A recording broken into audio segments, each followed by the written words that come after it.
All right, welcome to Count It Off, Nashville, Tennessee. I'm your host, Jeff Dayton, here with a wonderful guest. As always, we love to look at the world of music through the eyes of the people that make it and the lives and their stories.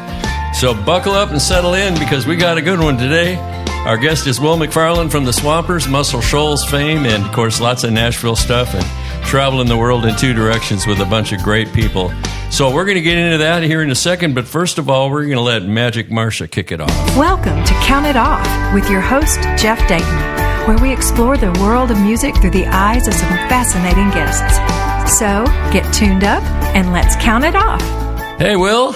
How you doing?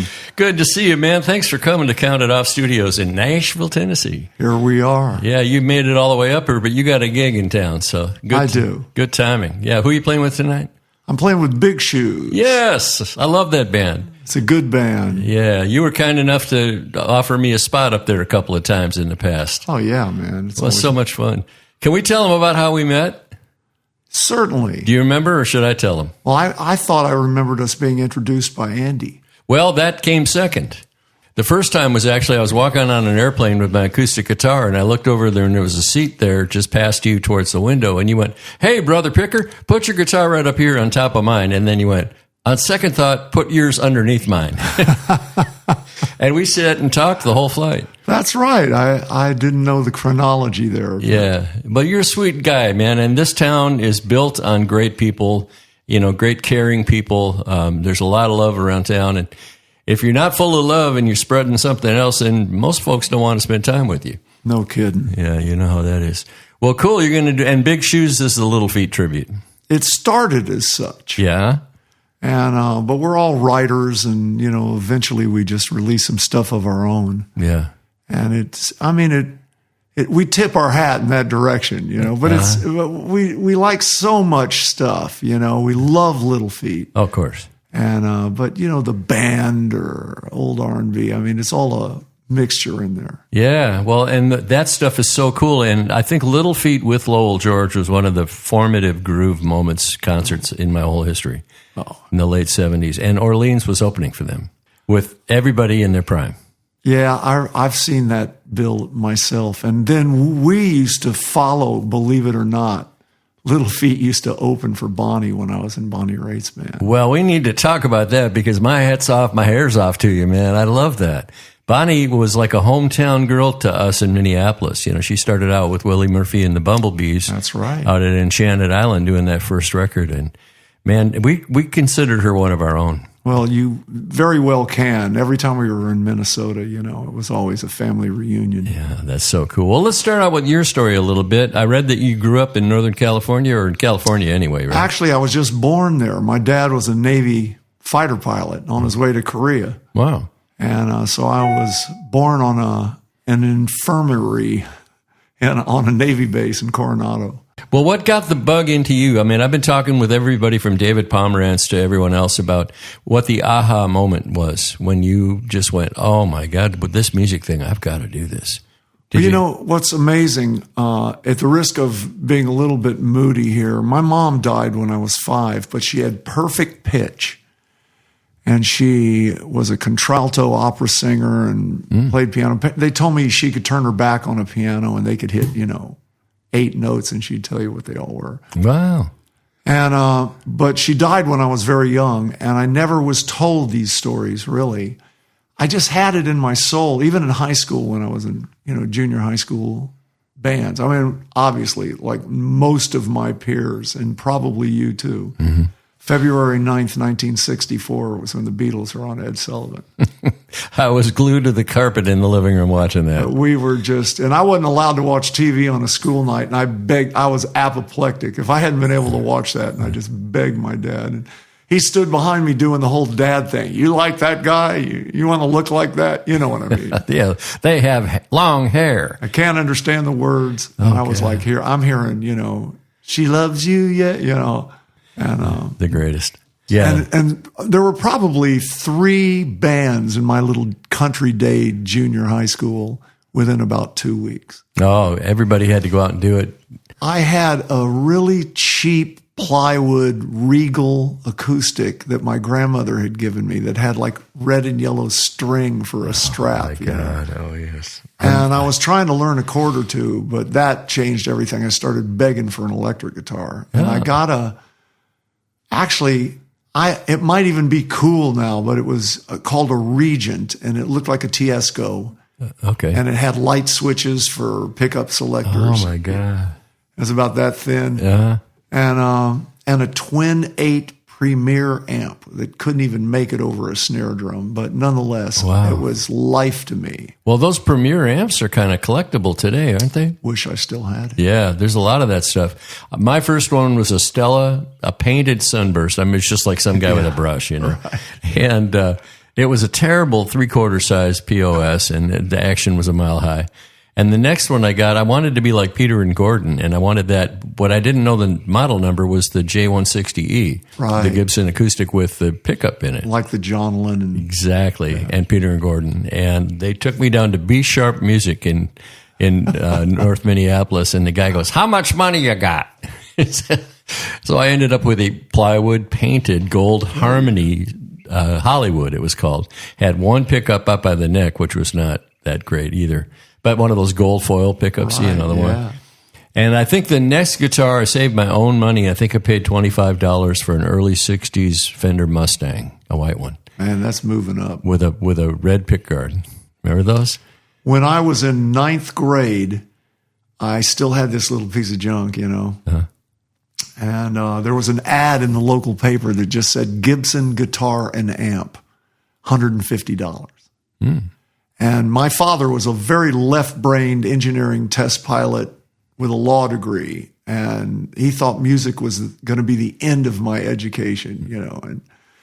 And I begged him to take me to see that guitar. And when we got there, it was a white SG with 3 gold humbuckers in it. Wow. And a Gibson Falcon amp.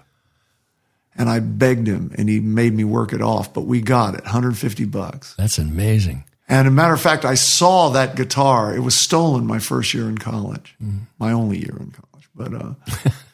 But it was stolen, and I saw it on eBay because there were very few. It said Les Paul Anniversary up at the top. It was a 60, and it instead of having the gold bar, you know, tailpiece, it had teak wood with a fleur-de-lis mother of pearl. I know that model. That's the Les Paul Signature SG, the first ones. That's what it was. And you know who had one of those was Russ Paul. He had the red one with that ebony tail block with the big inlays on it.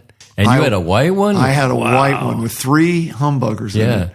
Yeah, that's the custom. That was the custom. And, man. And that's what I played all through high school in my high school bands. Oh, man. I remember recording with Tom Bukovac one time over at Black River at Ronnie's place, and he brought that guitar, that triple pickup custom, you know, in the early 60s. You know, great collectible guitar, and he just leans it face forward against the wall, and I'm like, dude, aren't you afraid that somebody's going to knock down on the floor and break the neck off? I can't remember how long ago it was that I saw it on eBay, and it was like, you know, the guy wanted $40,000 for it. Yeah, the things we know. I'm getting ready to do an episode with a guy from Tone Central, you know, our cool little shop over there by Grammys, and we're going to call it The Ones That Got Away. Oh, yeah.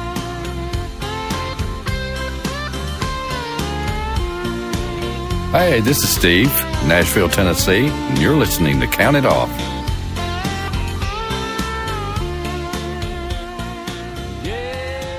Hey, I want to give folks a chance to hear you.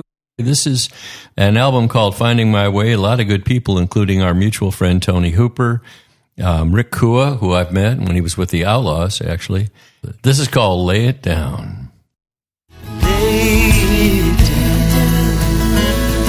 Please take this load. Give me grace instead. I am weak, oh Lord, but I know that you are strong. And I confess the emptiness inside my soul. 'Cause my past has been a burden for so long. So I give you all my sin to be made whole. Lay it down. Please take this load.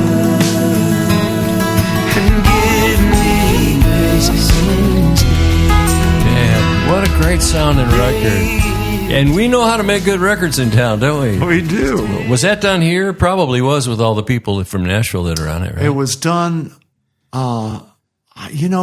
we've done several records together, and we've done them in Muscle Shoals. We've done them up here. We've cut tracks, and then I end up overdubbing. I think I'm not even sure I cut that track, but I played slide. I could hear my slide. Yeah. That's a really, really nice sounding project. From those first days and years of guitars and dreaming about the Beatles or whatever you were doing, finishing a year of college maybe or whatever, how did you jump ahead to some, like the first artist gig that you got? Because I know that happened for you pretty quick. Well, I went to college because in '69, you either went to college or Vietnam. And I went to college, and we sat in front of the lottery, and they pick your birthday out of a hat. I remember. And I got a high number, and I just dropped out and hooked back up with some of my high school buddies that we were in bands with. And where were you living at that time? Well, at that time, my father, we're all Texans by heritage. Okay. Mother, dad, grandparents, great-grandparents, all the way back. And but my dad had taken a job as an engineering test pilot in Long Island, New York. So I finished high school in New York, which was culture shock at first. And now I love it. I love my friends there. But matter of fact, Billy Joel went to the next high school over. I was in a battle of the bands with Billy Joel when I was 14. He was 18. He was an adult. I mean, he already had a record deal and a local hit on the radio, and he massacred us. But oh wow. But I was playing in high school bands in New York and went away to school. And when I got the high number, I made it back to New York, and we all moved into New York City and started doing, like open mic night at Gertie's Folk City and just trying to get on some bill somewhere. And moved to upstate New York and lived in a barn. The guitar player's parents had a barn, and we cut demos, just 2-track. You had to get it all live and just trying to make a deal. And I was playing in a band. We had moved down to D.C. because we heard it was a great place to play, lots of clubs, and we were playing there. And we were there about a year, and we heard Boston was even better. And we moved to Boston as a band in 1973. What was the name of the band? Does it register with anyone? Well, I don't think it would. We were living in a little town in upstate New York where we woodshedded. The nickname of the town was Mudlick because it had all these salt, what are they called, springs. And the deer and the animals would come out of the woods, when the snow was melting and lick them, what it looked like licking the mud. And so the local town called it Mudlick. And they asked us if we'd call ourselves the Mudlick Band, and we just did. And I know it doesn't make sense to almost anybody else, but we moved to Cambridge and broke up. And I was just sitting in with different bands, and a guy started showing up, and his name was Dick Waterman. He started just showing up at our gigs. And Dick was the guy. He's an amazing man. He was a photojournalist. He discovered Sun House and brought him to Newport in '62. And he was Bonnie Raitt's manager at the time, and Fred McDowell's and Arthur Crudup's. Oh, man. And he introduced Bonnie to Fred McDowell, if I know the story correctly. Yeah. Anyway, he started showing up at these gigs, and everybody was saying, I wonder what he's doing here, and he would always leave before the end of the set. I never met him, and one day he just showed up in the front row with Bonnie Raitt. And he had apparently been telling her, there's this young guy in Cambridge, and I think he'd be a good fit. And she was getting ready to do the Late for the Sky tour with Jackson Browne. She was going to open for Jackson for 50 cities. Wow. And she had just been going out with Freebo, her bass player, as a duo. And they'd open for Little Feat or Orleans or Butterfield and maybe the last 2 songs of her set. The guys in those bands would come out and back her up and get a little bit of a rave. But she felt she needed her own band for that Jackson Browne tour. And I ended up in it. Oh, and back at 3rd and Lindsley, which is our premier showcase club here in town, the grooviest room in town probably, with Big Shoes. And I was down there with you guys, and you were kind enough to, again, you asked me to come up and do, what do we do? You yelled, hey, when your car wouldn't start. Yeah, Trouble. Trouble, yeah. And Waterman was there that night. That's right. And Freebo was there that night. And it was a really cool time with you and Mark T. Jordan, the late great. And, I ate that stuff up, man. But Bonnie, again, a huge favorite of ours, but Mississippi Fred McDowell, and all that stuff. Oh, gosh. And there you are. I mean, you're just part of that. And Providence opens the door, and in comes Will McFarlane. That's just how I felt. I felt like I just was beamed into this rare air. Oh, man. And, we did 50 cities, and she kept me around for another 5 years, which was delightful. I did her records and toured with her. And, oh, man, that's a tremendous thing. What do you remember most about her as far as a person goes? Honestly, she's so soulful. It's, you watched actually grown men cry in the front row at almost every show. And you always felt like you were really affecting people. It wasn't just, they weren't just there to party. They were there to really listen to what we did. People applauded for us after solos. I mean, it was just amazing being in her band.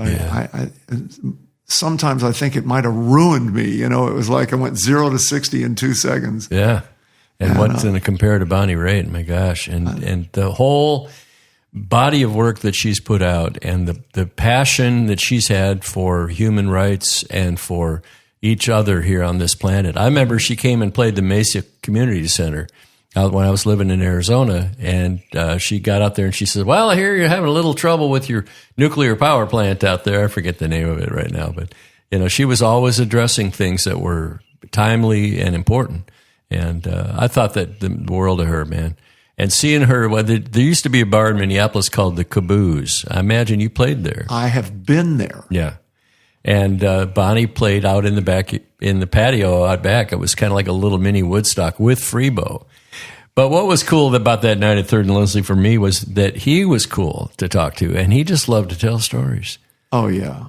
Well, there are a lot of stories to tell. From That's why we're doing this show. Being on the road in the 70s, Oh, gosh. Especially when, the opening acts for Bonnie were Muddy Waters and Buddy Guy and Junior Wells and Arthur Crudup and, as I said, Little Feat. Boy, that's a tough act to follow. Oh, man. I think one night, even in the middle of it, they were supposed to open for us, but Bonnie just went, I don't want to follow you guys tonight. Can we just go out on stage and do the opening set? That's so cool. And what was she like on stage? You were up there and she's looking over at you, and what's the dynamic? The dynamic was I always felt totally accepted. She'd just look over and smile, and we'd go back and forth and play a little bit. She might do a little slide thing. I come up under her wings. I think it really formed a lot of the way I approach music. I really get paid or hired for what I leave out. It isn't always what I put in. It's just knowing what not to do. It's that, and when you're apprenticed, so to speak, with somebody whose voice was just so amazing, it was just so bittersweet, and it definitely wrung your heartstrings. And you didn't want it to go, love has no pride. Right. You wanted to, volume, dynamically come up under her wings. And I think it really helped form my whole approach to making music, is listening to the song and serving the song. And especially if the singer sounds like that, it's just hard to express. You name one of my favorite songs. Eric Kaz wrote that. What a great song. We all tried to do that song back in the 70s. And it took Bonnie. She said that you couldn't get any higher up the thing. Was she mischievous on stage where she would kind of mess with you a little bit, just kind of wink? Oh, she was real. There was so much looseness and friendliness. I think a lot of people used to tell us after a show, we felt like we wanted to be part of your good time. It wasn't just the music. It was that there was a real loose camaraderie on stage. And she wouldn't even write set lists. She might tell us the first 3 or 4 that we're going to do. And then it was just, hey, you guys want to do, you know what I'm saying? Yeah, exactly. Read the room kind of. Yeah. And so it was just a great way to hit the big time, so to speak. Yeah. So you described what you learned playing with her as what you don't play sometimes is more supportive than anything. Oh, yeah. The song is in the holes. If you fill them all up, you can't hear it. I love it. I love being able to carve with the band. I love being able to dynamically bring it down. I love being able to say, okay, just the keyboard and me, just the drums and the bass player, you know what I mean? And kind of carve. Well, what I love about session work is the conversation. You get in there, especially in Muscle Shoals. I've been there since 1980. Wow. And we knew each other. We knew sort of how each other felt, and there were a lot of happy mistakes, so to speak, that we didn't arrange, but we just sort of fell into things because it seemed like we were going in that direction. And to me, to be a good session guy, you don't have to be a guitar god. You just have to have enough under the hood to be able to join the conversation. Man, I'm going to a master class with you right now. I love this. I love it. So you're in Muscle Shoals, which Muscle Shoals has got the Swampers. It does. And that be you, doesn't it? Well, Jimmy Johnson was the rhythm guitar player in the Swampers. It was Roger Hawkins, David Hood. Roger played drums, and he played drums on Mustang Sally, When a Man Loves a Woman, Land of a Thousand Dances, Kodachrome, Old Time Rock and Roll. I mean, Respect, Chain, Chain, Chain, Think, House of Jack Built. I mean, just one of the great R&B. To me, he and Al Jackson are two of the most perfect old school R&B drummers of all time. Wow. And Roger and David Hood, they did I'll Take You There and Respect Yourself and Main Street for Bob Seger. And Jimmy Johnson was a rhythm guitar player. Barry Beckett was a keyboard player. Sure. And he moved to Nashville about 4 years after I got to Muscle Shoals. Okay. And Clayton Ivey started doing most of the piano work and the sessions that I did there. And I met Jimmy, was introduced to him in L.A. I was living in L.A. I'd moved out there finally, and after all, give it a shot. But it was crazy. I was married by then, had kids. I was in my car 4 hours a day, getting 40 miles. And I met Jimmy, and he just said, man, I'd love to have you down here. And I really feel like actually being with Bonnie all those years set me up really well to be in the Muscle Shoals rhythm section. Mm-hmm. And Jimmy was starting to want to move behind the glass a lot more. So I became his alter ego. I did all the chinks and, the little two-stop, Cornell Dupree, Reggie Young kind of. Reggie was. Reggie. We miss him. I can't imagine how I would even play if he hadn't existed. Man, I got the privilege of working with him for a week with the TCB band. And it was all the guys. It was James Burton, Glenn D. Harden, Ronnie Tutt, Jerry Sheff. And they brought Reggie in as the second guitar player, and they brought me in as the second keyboard player, which is the luckiest mistake I've ever been involved in. And we had such a good time, and Reggie was just chill as could be, sweetest guy. And of course, he married a college friend of mine, Jenny. And I just one of those guys that. Well, here's an example. I was playing in Cool Springs. We had a little trio called the Third Friday Band. It was Brady Spencer from Orleans and a bass player named Mike Bush, who was recording Jenny and Reggie's album. And Reggie and Jenny came in and sat right in front of us for 2 hours in a Mexican restaurant with an acoustic guitar power trio. And I said, dude, how to make a picker pucker? Yeah, exactly.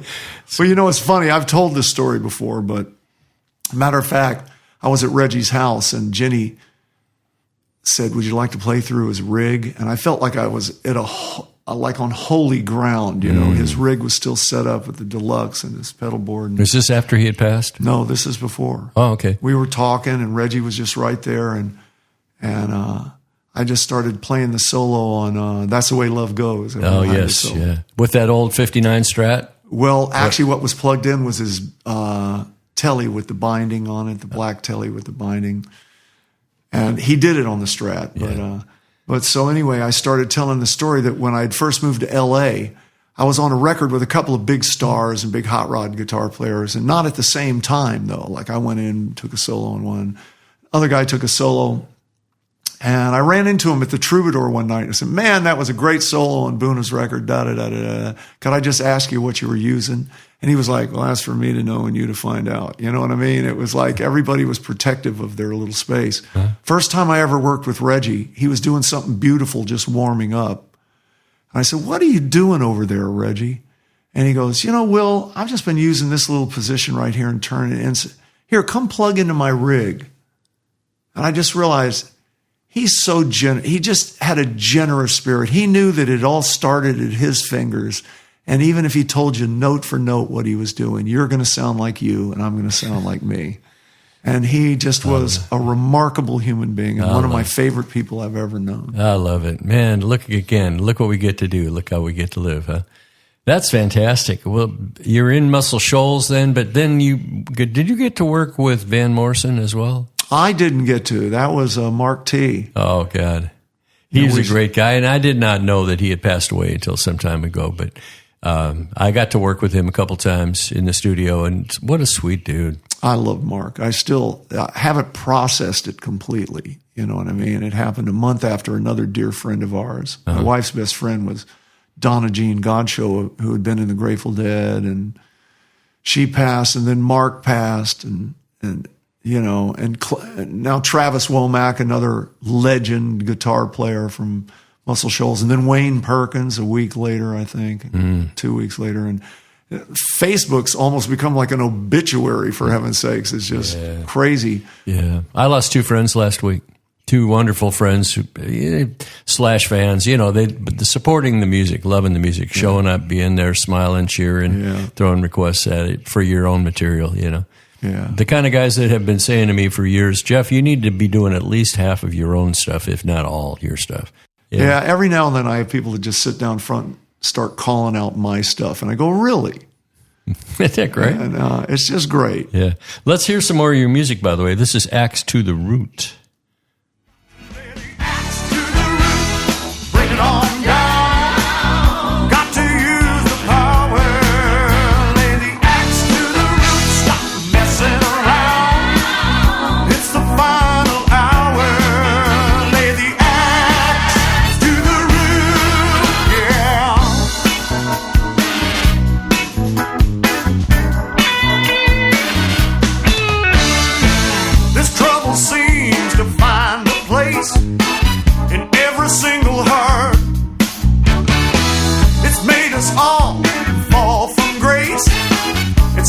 All apart. You know it's grown so big and tall and gotten so demanding. We all want that tree to fall, but that old thing's still standing. Got to lay the axe to the root, bring it on down. Got to use the power, lay the axe to the root, stop messing around. It's the final hour. Lay the axe to the root, yeah. Play guitar. All right, that's great stuff. Well, that was Roger Hawkins and David Hood and Clayton Ivey and me and Jimmy Johnson and the Muscle Shoals horns. That was just classic to me. It blows my mind. That's just amazing. What a group. What a band. I mean, you can't go wrong with something that sweet. Well, let's find out some more about other artists that you've worked with. Well, the cool thing about being in Muscle Shoals was that people came down there because they wanted something. I think a lot of it was they wanted Roger Hawkins' feel. Because Roger's snare drum was a metronome, his bass drum was a metronome, but he just dropped the stick on the snare about as far back in the pocket. You know what I mean? He just dropped it in this place that I think he set my inner clock. There's a timing thing in my soul that's just back in the pocket. And so people love that feel. I mean, Levon, I got to play with Levon. Oh, dude.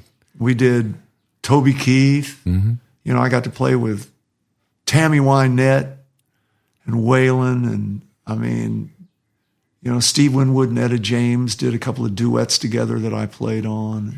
Man, that's crazy. Cut the tracks with them. That was crazy too, because, Steve Winwood and Etta couldn't have been more different human beings in a way, but we recut that Ray Charles song, Nighttime is the Right Time. And in the middle, Etta went, baby, and then Steve went, baby. And I knew one of them was in my left and one of them was in the right. And for a minute, I just couldn't tell the difference. Their voices blended amazing. And Jerry Wexler was producing that. Wow. Which was amazing to work for him. So that was just a real rich couple of days. And you mentioned Seger coming down there too, right? Yeah, I never got to work with him, but about half of every record he did for 10 years, Main Street, Against the Wind, and there's just a lot of Muscle Shoals in those Bob Seger records. Didn't the Stones come down that way too for a while? The Rolling Stones came into town and cut Brown Sugar, Wild Horses, and You Got to Move. Remember that? You Got to Move, that old Fred McDowell tune. And, of course, Brown Sugar. And, you know, I love the Stones. I love to hear, you know, their production. It's got that loose jangle to it. But Brown Sugar almost jumps out of the speakers at you. It feels like it's present in your car when it comes on the radio, unlike a lot of the songs on either side of it. And I think they captured something down there. Man, that is very cool. What's on the calendar for you these days? Well, I've actually been going out a little on the road. You know, if you don't play live every now and then, you just sort of lose that 15-year-old nerve, you know. I have a couple of folks. Jimmy Hall uses me for some of his stuff. I like Jimmy a bunch. We've worked together some. God, I love Jimmy's voice. He's a force of nature. He's just a singing man. And for those who don't know, he was the lead singer of Wet Willie. Yeah, he sang Keep on Smiling. Yeah. And Weekend, and there are all sorts of songs back then. But just hearing him in my mind, I'm very fortunate to go out. I go out with T. Graham Brown, did his last record at Fame. Wow. Did Mike Ferris's last record at Fame. And just get to play with guys who, when they're singing in your headphones, you go, man, I'm good with this. You know, it's not like they got to auto-tune them before. You know, I mean, I've worked with artists where you can't tell if you're in tune or in time. But not those guys I just mentioned. They're just soulful singers. If you could write a letter to young Will and tell him anything today with the perspective and the knowledge you have, and you were talking to that boy that had the desire, or maybe at any point in your early life, would you say something special to him? I would hope I could. Yeah. I would hope I would help him to miss some of the idiotic pitfalls that I got into. You know, I mean, without being specific, you know, I think in the 70s there was just, you know, very experimental, you know, spiritually, drugs, music, there was a lot of experimenting going on. And I just dove into a lot of it and came out the other end with a few scars. And I think that I would just say, you know, the music was a gift. Don't take it for granted. Don't just walk through the doors it opens and enjoy the life more than the actual music. And I don't think I've ever put it in those words before, but if I could go back, I would say you need an anchor for your soul, because everybody's going to be pulling at it out there. You know, if you walk out on stage in front of 10,000 people, there are going to be people that just want to get next to you. They have an agenda. It's not because they really like you. It's they just feel that you might be part of the process, part of their process. And I think, you know, I wouldn't have been as easy, you know, and I was sort of swept to and fro by some of the doors that opened. And I would just say, you know, maintain a bottom line. You know, you need an anchor for your soul. Man, I love closing with that kind of a thought. That is really great. That's spiritual and it's human. Yeah. Thank you for sharing that. It's my good pleasure. I'm glad I caught it. And it's true. Sometimes we ask ourselves in new ways. We ask a question that we've never really thought of answering like that. And this is not a question that I've asked a whole lot of people, but in the last 10 or so episodes, it's been a really cool kind of a closing angle. Like, you know, you're smarter now than you were when you were 15. I sure as heck am. Good Lord. Lord. Yeah. And I've heard some wonderful responses to that same question, but it's generally in the same thing. One guy said, I think I'd love myself more. Well, yeah. I saw this amazing study at one point. I don't remember where I saw it, but they interviewed people that were 100. There were at least 100. Yeah. And they asked them, if you had it to do over again, what would you change? And one of the most provocative answers was a 103-year-old guy said, I'd have more real problems and less imagined ones. And I realized how much of our stress comes from stuff that doesn't even ever happen, you know, and we're stressing out over these potential problems that never even happen. Well, Will, thank you for being with us today, and thank you for being such a cool guy and a really easy friend to get to make. You know, I mean, we haven't known each other that long, but every time I'm with you, man, I just feel this graciousness and this welcome. You know, they call it the aloha in Hawaii. Yeah, that's great. You know, thanks for sharing the aloha. And we're going to go out with this little thing here, but all you got to do is say bye-bye. Bye-bye. Bye, everybody. Hey, Davey. Thanks for joining us, and we hope you enjoyed this show. We invite you to check out all the other episodes and share this channel with all of your friends. Until next time, peace.